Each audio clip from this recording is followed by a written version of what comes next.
Okay,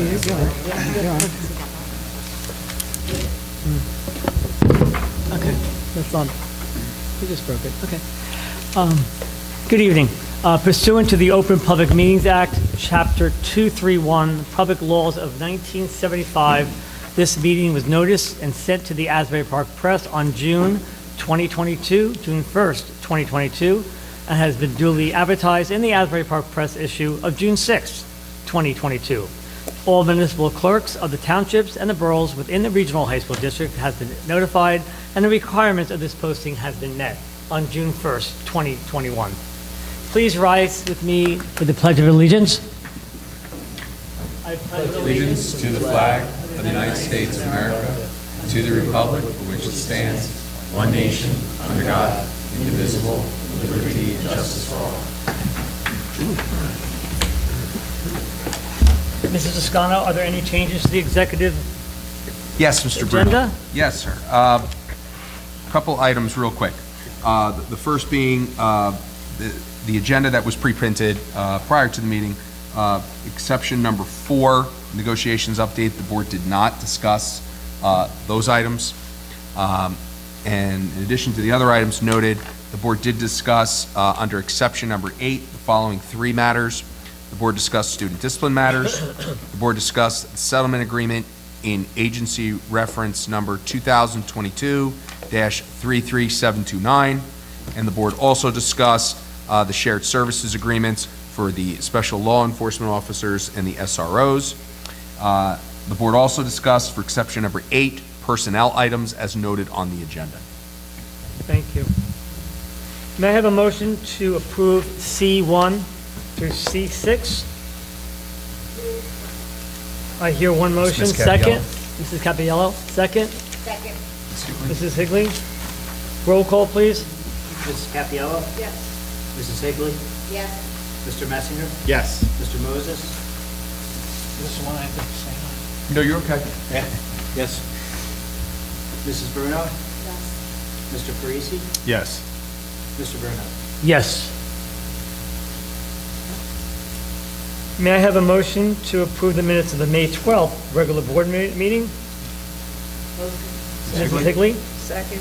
Mrs. Cappiello? Any discussion, members? Not hearing any discussion. Roll call, please. Mrs. Cappiello? Yes. Mrs. Higley? Yes. Mr. Messinger? Yes. Mr. Moses? Abstain, FLA. Mrs. Bruno? Yes. Mr. Parisi? Yes. Mr. Bruno? Yes. Just so you know, the communications are on file in the office of the board secretary. Dr. Sampson, are you ready for your report? Sure. Good evening, everybody. Couple things to start with. I guess we had 6 wonderful graduation ceremonies last week. One of the awesome things about the district is that we're able to pull off those sort of 6 big ticket items simultaneously. And what we've done over the past couple of years is we used to do have 2-hour slots and 2 different times. We've moved to 3 because the district has so many twins and triplets in it that attend different high schools. Actually, we try to work around those families as best we can. But just a couple things to report out. I was over at Colts Neck. Great job, Dr. Donahue. We had about 2,608 students graduate this year. 90% of those students are going on to a 2- or 4-year university or college. 22 of those students are moving on to the military. 153 of those students are moving straight into the workforce, and the graduating class of 2022 earned somewhere around $110 million in grants and scholarships for universities. So it was a wonderful year. I think more importantly, it was great to just have a normal graduation ceremony after everything that the past couple years have wrought. And it was just great to see kids out on the fields, hugging each other and excited for the moment. And that's one of those sort of capstone experiences here that if you're having a bad bad run or something's difficult, you kind of remember what those kids look like when they come up on the stage and shake your hand, and how happy they are to kind of move through that, and really makes it all worth it. So really proud of, thankful to the buildings and ground staff as always, who were immaculate with what the facilities look like. A ton of work on the faculty and staff, the building administration. Obviously, it's a lot on them, and thankful for the faculty and staff members who give of their time to volunteer at graduation. So it makes the day go. So it was an awesome day. Couple things. Mr. Parisi asked me if I was going to talk about the budget that was passed by the state of New Jersey with the surplus while they're still cutting certain school districts, and I said, well, of course, right? And I think it's just an unfortunate. You may have read in some of the newspaper that for a fraction of what that total budget is that's being agreed upon by our legislative leaders, every district in New Jersey could be kept whole and not reduced. And there are still about 100 districts in New Jersey that are being reduced in their state aid due to S2. And when we've all moved out of, we've moved through the pandemic. There's obviously been a toll to that, for students, families, adults. I still think it's unconscionable that in the midst of all of that, some school districts in New Jersey are still being cut. It just doesn't make sense. It doesn't make sense to have that much surplus and to still do that. And so it was unfortunate. We're hopeful that there will be stabilization aid as there was last year. We did not receive as significant a portion of that pie as we would have liked last year. We're hopeful that this year that number will be north of the 1.8 million that we were able to secure last year. I do want to thank Senator Gopal, who reached out and I know is working on our behalf for that stabilization aid. And some other items as well that might be helpful. But just overall, really disappointed that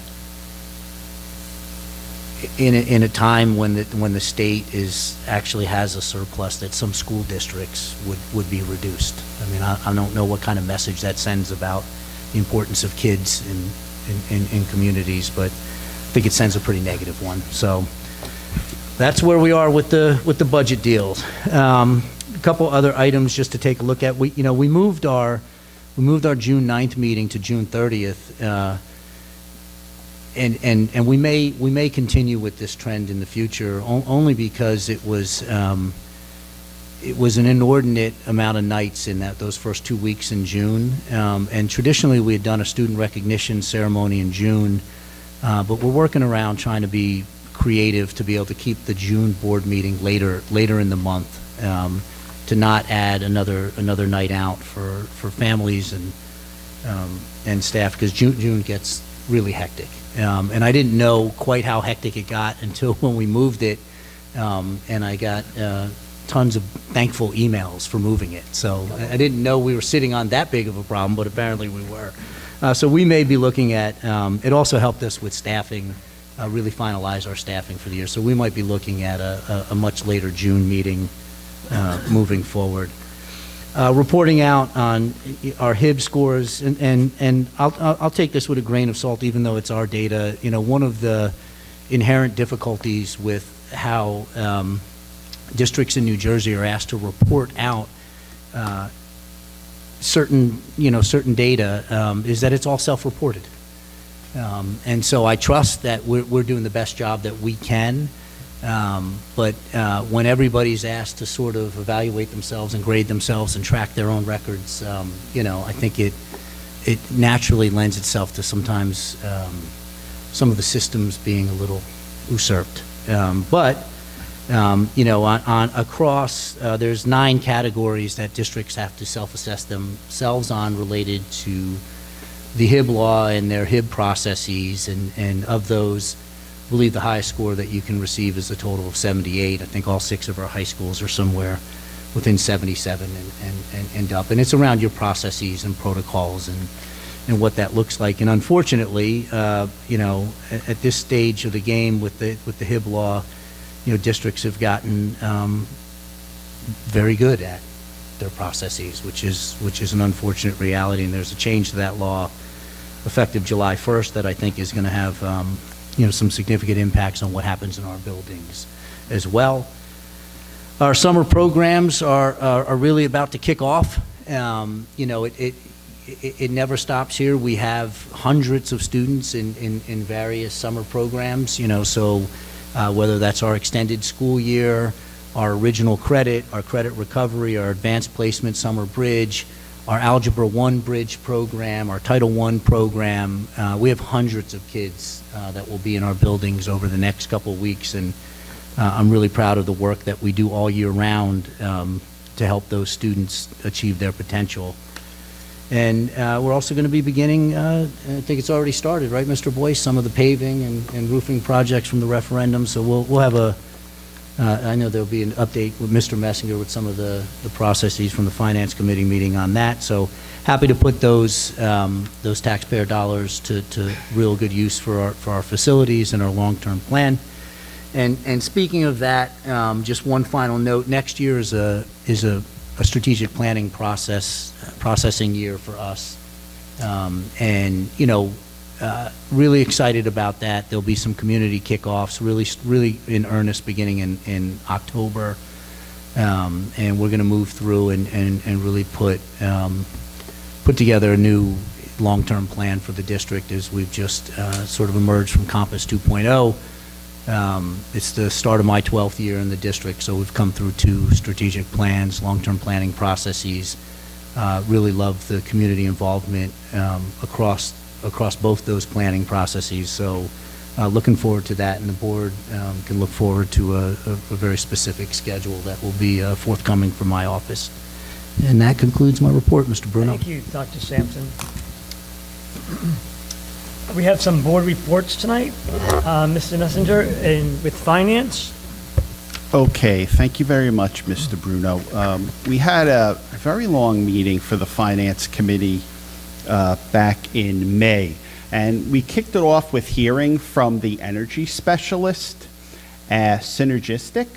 And in addition to the energy specialist who's in our schools every day, the management team was there too, because basically when we first entered the agreement with them, it was for 5 years, and there's 1 year left on it.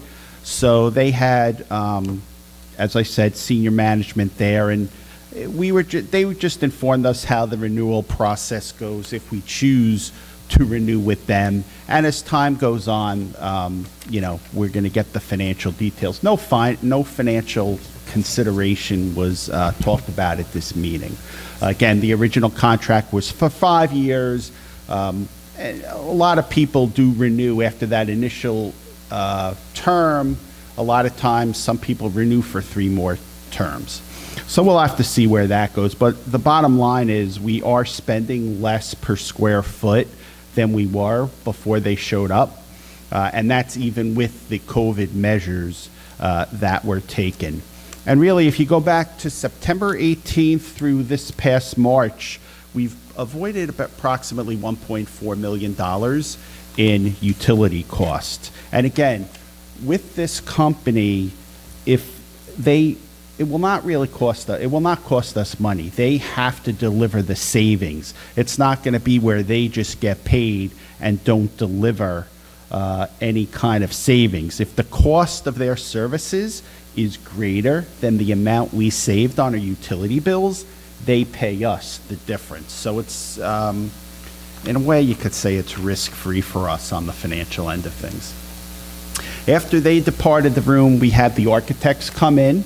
As Dr. Sampson referenced, there was a big discussion on the money, taxpayer money, that we're spending on the upgrades to the infrastructure, and of course, the taxpayers approved. So we started off with a deep dive in terms of the door situation, and obviously, and this is, you know, after Parkland, there was an increased emphasis on security of the doors. And we all know in Uvalde, Texas, not only were the outside doors open, for the gunman, but then he was able to get into classroom due to a busted lock.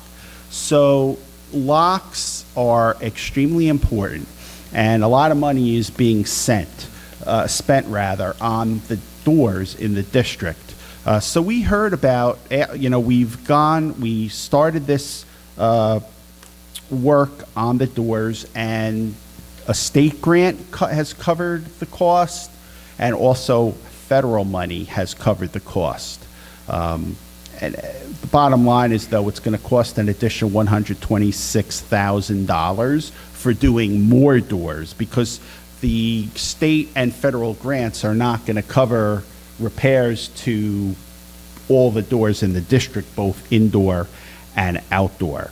But if we look at the work that's been done, basically 600 interior doors have been fixed, and the cost of all that's been covered. And as a matter of fact, there was money left over to start work on doors that weren't the worst, because the architects have this whole grading schedule where they determine the older, weaker doors and the newer doors that don't need to be fixed. So basically, that's the situation with the doors. Oh, and one other thing that we also discussed, in addition to these interior doors, we got an explanation of what's transpiring with exterior doors that in some cases are rotting. And so we can achieve more economies of scale if we do the work by doing more outdoor doors than we had originally planned. But the state we do need state approval to expand scope of the work on the doors. So there's actually a change order for the doors on this agenda. Now, speaking more windows with respect to Freehold Borough, we also learned that there's actually 10 to 12 doors that had this wavy glass, and we had to replace that with security film, and some opaque film was also added to these doors. With respect to paving, the paving is moving along, but on this agenda, there's some change orders here to the existing contracts, and basically there was 3 issues that came up. Additional curbing work and sidewalk at Howell, that's going to cost $125,000. With respect to Manalapan, there's been some sinkholes in the parking lot, and as a matter of fact, I can't remember if it was a full school bus or a small van, but at one point a bus fell into a sinkhole there. I just want to clarify. Yeah, a wheel depressed into the sinkhole. No bus went into. Just want to be clear. I couldn't remember what type of vehicle it was. I'm sorry. I did say I couldn't remember what type of vehicle. But basically, and this is going back to when the school was first constructed, it turned out there was bad piping in the area of the main sidewalk in front of the school, and that's going to cost $400,000 to fix. And then to wrap up the paving at Colts Neck parking lot, there's going to be some work done on part of that lot that was not anticipated when the paving plan was first rolled out. And I'll just wrap it up with respect to roofing. Freehold Township already has received the deliveries of insulation. Most of it's at the school right now. However, we all know about supply chain issues in the world, and Marlboro's insulation is not coming until October, and so Marlboro's roof is going to be delayed. And also weather comes into the equation here too, because it can't be colder than 40 degrees when some gluing is being done. So our plans for the roofing at Marlboro are going to have to be modified. And that basically is what we talked about at the meeting. Thank you. Okay, our next is policy. Longest ever. Mrs. Capiello will do policy tonight. Thank you. Okay, so the policy committee met. The policies that I'm going to speak to today are on for first read on the agenda. The first is a policy safety plan for healthcare settings in the school buildings. COVID-19, that was abolished and replaced with another policy. Record keeping for the healthcare settings in school building, COVID-19, was developed to address the record keeping provisions required in healthcare settings where suspected or confirmed COVID-19 patients are treated. Policy Title I district-wide parent and family engagement has been revised. Title I school parent and family engagement is a new policy, and these policies are mandated for districts that receive Title I Part A funds, and the school districts are required to have parent and family engagement policies. So there's the policy. Policy 2417, student intervention and referral services, has been revised and requires a school district to choose the appropriate multidisciplinary team approach for planning and delivering services. Policy 3161 and 4161, examination for cause, has been revised to include updated language in the administrative code to outline procedures to be followed by the district. Policy 5512, harassment, intimidation, and bullying, has been revised to align with the updates to the law signed in January 2022. The new provisions of the revised law take effect July 1, 2022. That was what Dr. Sampson just alluded to in his HIB report. Regulation 7410, maintenance and repair, has been abolished, and both policy 7410, maintenance and repair, and the regulation, facilities maintenance, repair, scheduling, and accounting, have been revised to reflect the relocation of administrative code sections, and there are no substantive revisions. Policy 7523, school district provided technology devices to students, has been revised to reflect a one-time usage fee per student upon enrollment in the district for each school district provided technology device. Policy 8420, emergency and crisis situations, has been revised to include information regarding notification to parents of security, school security drills.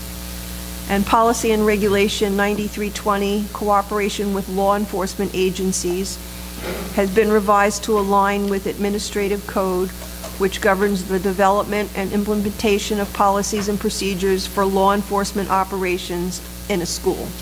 So, like I said, those are on for first read.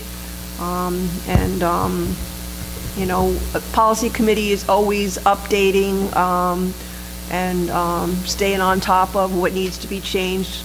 Most of these changes are really not anything major. Some of it's just simply language. Thank you, Mr. Bruno. Thank you so much. Mr. Boyce, are there any changes to the agenda? Yes, thank you, Mr. Bruno. So first, there's an addendum board that was included at your place on the table here. Let me just touch base on that. H1, an existing resolution on the agenda for approval of resignations. 2 additional names have been listed on the addendum to add to what was printed on the original addendum. H9, again, same situation, 1 additional name for approval of summer transportation drivers, which we are going to get as many drivers as we can for our summer transportation, which is the bus driver situation has been a challenge and appears to, or we expect to continue to be a challenge into the next school year as well as over summer. J13, this is a new resolution, not an amendment to an existing one. We opened transportation bids routes yesterday and have had the opportunity to go through and evaluate them, and we weren't including them on this agenda to lock them in for next school year. And finally, on the addendum, L1, approval of professional conferences and workshops, 3 additional names to the names listed in the pre-printed agenda. So that's the addendum. In addition to that, I have 2 other items. The first is I-15. I-15, I'm sorry, yes, I-15 is approval of shared service agreement with the Township of Manalapan. There are a number of shared service agreements listed in this section of the agenda. We're going to amend the language in that to read as follows. Be it resolved that the Freehold Regional High School District Board of Education approves the shared service agreement with the Township of Manalapan for a school resource officer for the 2022-23 school year pending attorney review. So that would be the revised language being put forward for vote tonight. And then finally, a new item, we're going to list it as J36. It is approval of settlement agreements, and it should read, be it resolved that the Freehold Regional High School District Board of Education approves settlement agreements 2022-0001, 0002, and 0003. Correct, Mr. Toscano? Yes, just one item. It's K36. K36, my Yes. bad, thank you, It's Mr. Toscano. So K36, approval of settlement agreements, and so for three of them, 2022, number 1, number 2, and number 3. And that concludes amendments to the agenda. Thank you. We have the honor tonight of having 3 people from the community to speak. Tyler Douglas. Tyler, you're first. That mic should be on. Hello, can you hear me all? Okay. Greetings, Superintendent and members of the board. My name is Tyler Douglas.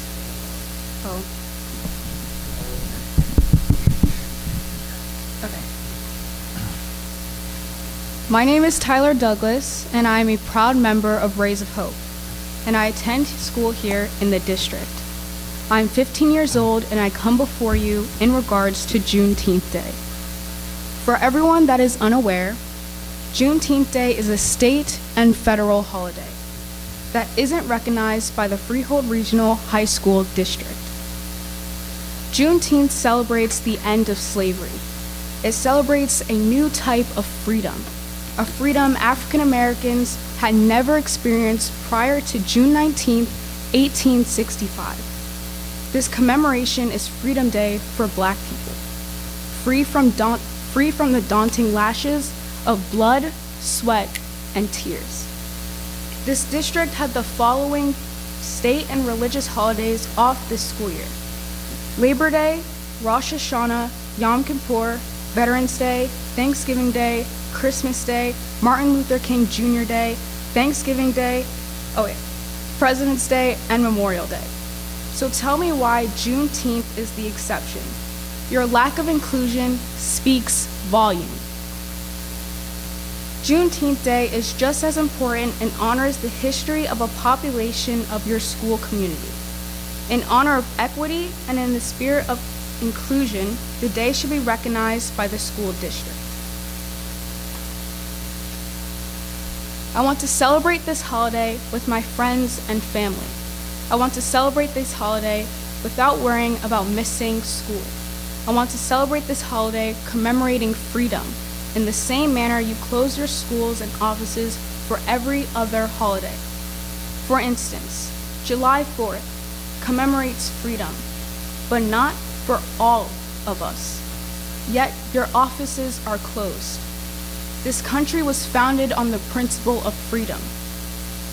You don't get to pick and choose whose freedom you celebrate. They are all a part of American history, and they are all important. So answer me this. What about Juneteenth do you feel not worthy to commemorate? I would like a response other than the lines of, "We hear you." If you hear me, prove it to me and do something about it. According to the section of Board's Attendance Policy Regulation 5200, June 17th was recognized as an excused absence for anyone who wanted to celebrate Juneteenth. However, allowing students an excused absence for this day is not enough. I should not have to miss a day of instruction, or in this case, a final exam. This should not be a day off only to students and staff of color. Juneteenth is an American holiday. This is not only about equity and equality, this is about respect. all of which you have not shown us since we began petitioning the district a month ago for a change in this year and next year's calendars. The calendars are already finalized, was your response given to me, but unfortunately, that does not suffice. There are other districts with less African Americans that have the day off. Princeton, Montgomery, and the list goes on. Your actions are shameful. You all call yourselves the Board of Education, but fail to appreciate education. Juneteenth is a part of U.S. history. The district is one of the few that does not recognize this. It doesn't make sense to pick and choose which history is important or not. I am asking that the Freehold Regional School District change next year's school calendars and the following year's calendars to reflect the celebration of either the state holiday on the third Friday of June or the federal holiday on or around June 19th. We are a large and diverse district that cannot afford to continue to marginalize people of color and their history and contributions to and in this country. It is time for a change. Thank you. Thank you.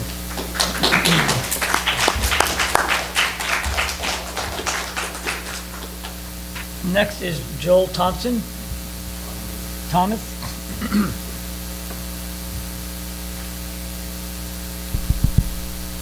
Yeah, can anyone hear me in this? You're on. Okay. My name is Joel David Thomas. I am 16, and I go to Freehold Township. Juneteenth is not just a celebration of African American history, but rather a celebration of American history. Everyone on this day has been liberated, getting our nation one step closer to the perfect union that we have promised. We should all reflect on how far we have come on this day, spending it in celebration with our community as a true reflection of America's greatness. Looking back on it as a holiday every year, we remain grateful for a chance of receiving an opportunity for change and growth in society as a whole. For once, we're finally able to offer peace and companionship to each and every individual in the United States.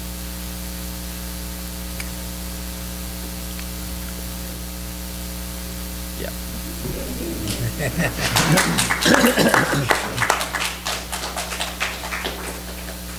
Next is Jayla George.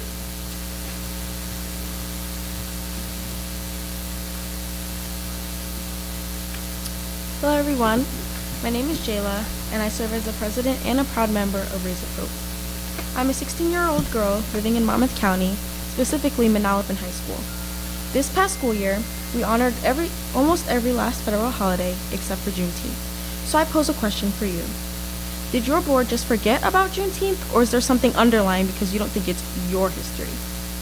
Now, I won't give you a history lesson on something that you shouldn't even hesitate to change. But please know that my presence at this meeting is not just about adding a day off on the school calendar. I'm here because equity is important to me. Equity in the way we honor our history, and equity as it relates to access when affected by being treated differently.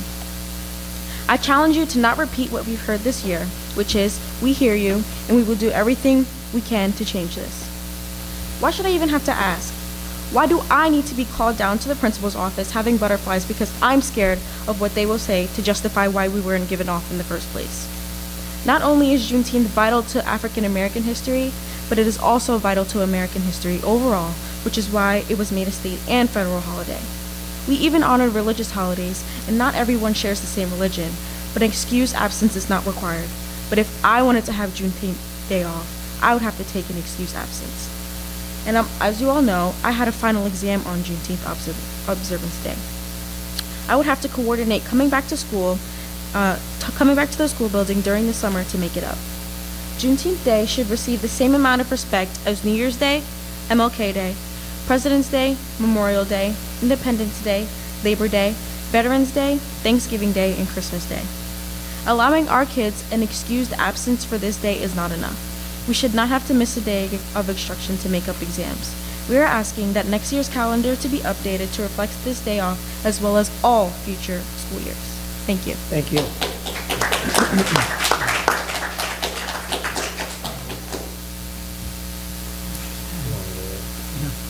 Dr. Simpson? I'm not, Tyler, I'm not going to say we hear you. So just a couple things, because I think context is important. We're looking at the calendar. We got caught in a 2-year cycle. We were actually, this was the first year we closed on Veterans Day. We'd always been open on Veterans Day. There was a very public debate amongst the board to move off of having Columbus Day as a closure, if you remember a couple years ago. So we moved off of Columbus Day and on to Veterans Day, and we did our calendar in a 2-year cycle. In the midst of that, Juneteenth became a federal and a state holiday. We're looking at it, and it just takes us a little time to turn those wheels, but nobody is closing that door. Nobody is saying that is not a significant day, and I think the reason that the principals reached out to anyone who wrote an email or call was just to communicate that it's actively being discussed, and those wheels are turning. It didn't happen this year because it wasn't planned in the calendar. It was too late. But we're not closing any doors for next year. We're actively looking at it. We hear you. Everybody here understands that this is a significant day, understands that it's a state and federal holiday, and understands the import of the day. It was a calendar process for us, pure and simple, but there were federal holidays that we were open on, and that was the Veterans Day, and then we just made that switch to Columbus Day. So that's just the long sorted sort of process behind it. In terms of looking at Juneteenth, we're actively looking at it now. I would invite all of you to keep raising your voices about it and to ask questions, because you're not going to come tonight and we're going to blow it off and not. I'm telling you that we're looking at it, and we're hopeful to be able to work that out. So that's where we stand. And I appreciate you guys coming out tonight. I do. Thank you.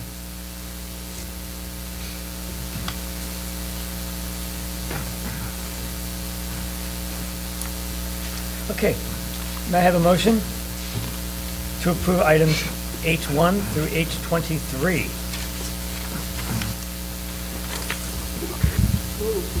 I'll second. Any discussion? Mr. Bruno, I do want to make one comment regarding the retirement of Mr. Stephen Kazikoff. I had the pleasure of meeting him following the graduation at Howell High School. I had heard so many nice things about him over the years, specifically with some of the students that have come through his program and then gone on to reach stardom, which has been made very public. So I sought him out, and I thanked him for his, his decades of, service to our district and all the students that he's impacted. I mean, it has to have been hundreds, if not thousands, after over 3 decades. So I just want to wish Mr. Kazikoff a happy retirement and thank him for his tenure with our district. Thank you. Any other discussion? Yes, I'd like to recognize Rick Garrettson for phenomenal leadership at Manalapan High School, for his coaching of the women's soccer as well as the men's basketball. I also want to commend him as a great teacher, and I know he's made a big impact on the community. I had the honor to work with Mr. Garrettson for 8 years and Mr. Kazikoff for 10, and they are very fine people. So, and Godspeed to Mr. Garrettson. Okay, so any more discussion? Roll call, please. Mrs. Cappiello? Yes on everything except I abstain on H20, H21, and H22. Mrs. Sigley? Yes, except I abstain on H5 for Deborah Belli, H6 for Christopher Provo, H12 for Carol Krachewski, Jennifer Dillette, and Mike Dillon, H13 for Joanne Becker and Alicia Celso, and also on H20, H21, H22, and H18 for Sarah Phillips. Mr. Messenger? Yes. Mr. Moses? Yes. Mrs. Bruno? Yes on everything except for age 20. Mr. Parisi? Yes. Mr. Bruno? Yes on everything except for H2, H21, and H22. All motions pass. Okay, may I have a motion to take KL, Educational Programs and Administration, K1 through L5? May I have a motion? Motion. We forgot I, Mr. Bruno. Oh, I. We forgot, I just skipped right over I, okay. Okay, so I and J. I and J, Programs, Operations, Building, Transportation, and Physical Plant. May I have a motion? Motion. That'll be I1 to J13. I1 through J13. Can we have that motion again? Motion. Sigley? Second. Ms. Capiello? Yes. Any discussion?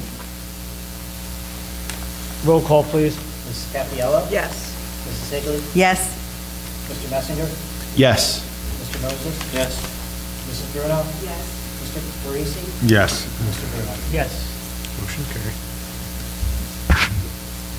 And now we're going to take KL, Educational Programs and Administration. May I have a motion to approve K1 through L5? Moved. Mrs. Capiello? I need a second. Second. Second. Mrs. Higley? Any discussion? Roll call, please. Mrs. Capiello? Yes. Mrs. Higley? Yes. Mr. Messinger? Yes. Mr. Moses? Yes. Mrs. Bruno? Mr. Parisi? Yes. Mr. Bruno? Yes. Motion's carried. Okay, any old business? Anyone has old business to discuss? And I know Dr. Stanson has new business. Yeah, would love discuss. to introduce some new folks who were just approved, familiar faces in new places. So Tristan Epstein, where are you, in the back, Tristan? How are you? So Tristan's school psychologist over at Freehold High School, moving into the supervisor of special services role.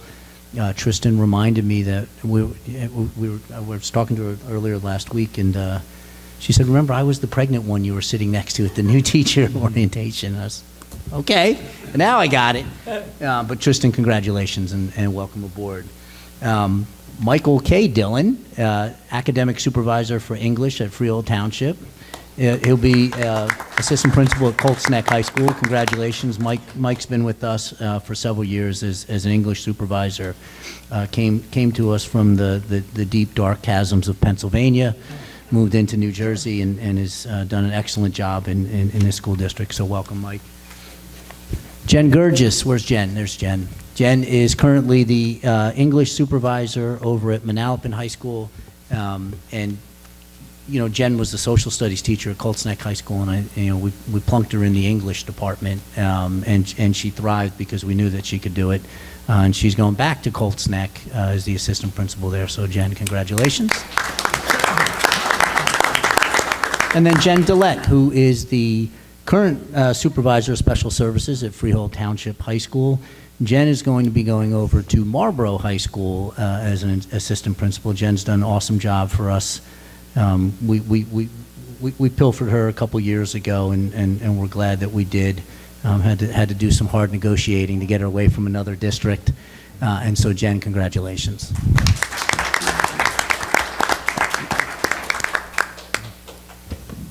Any other new business?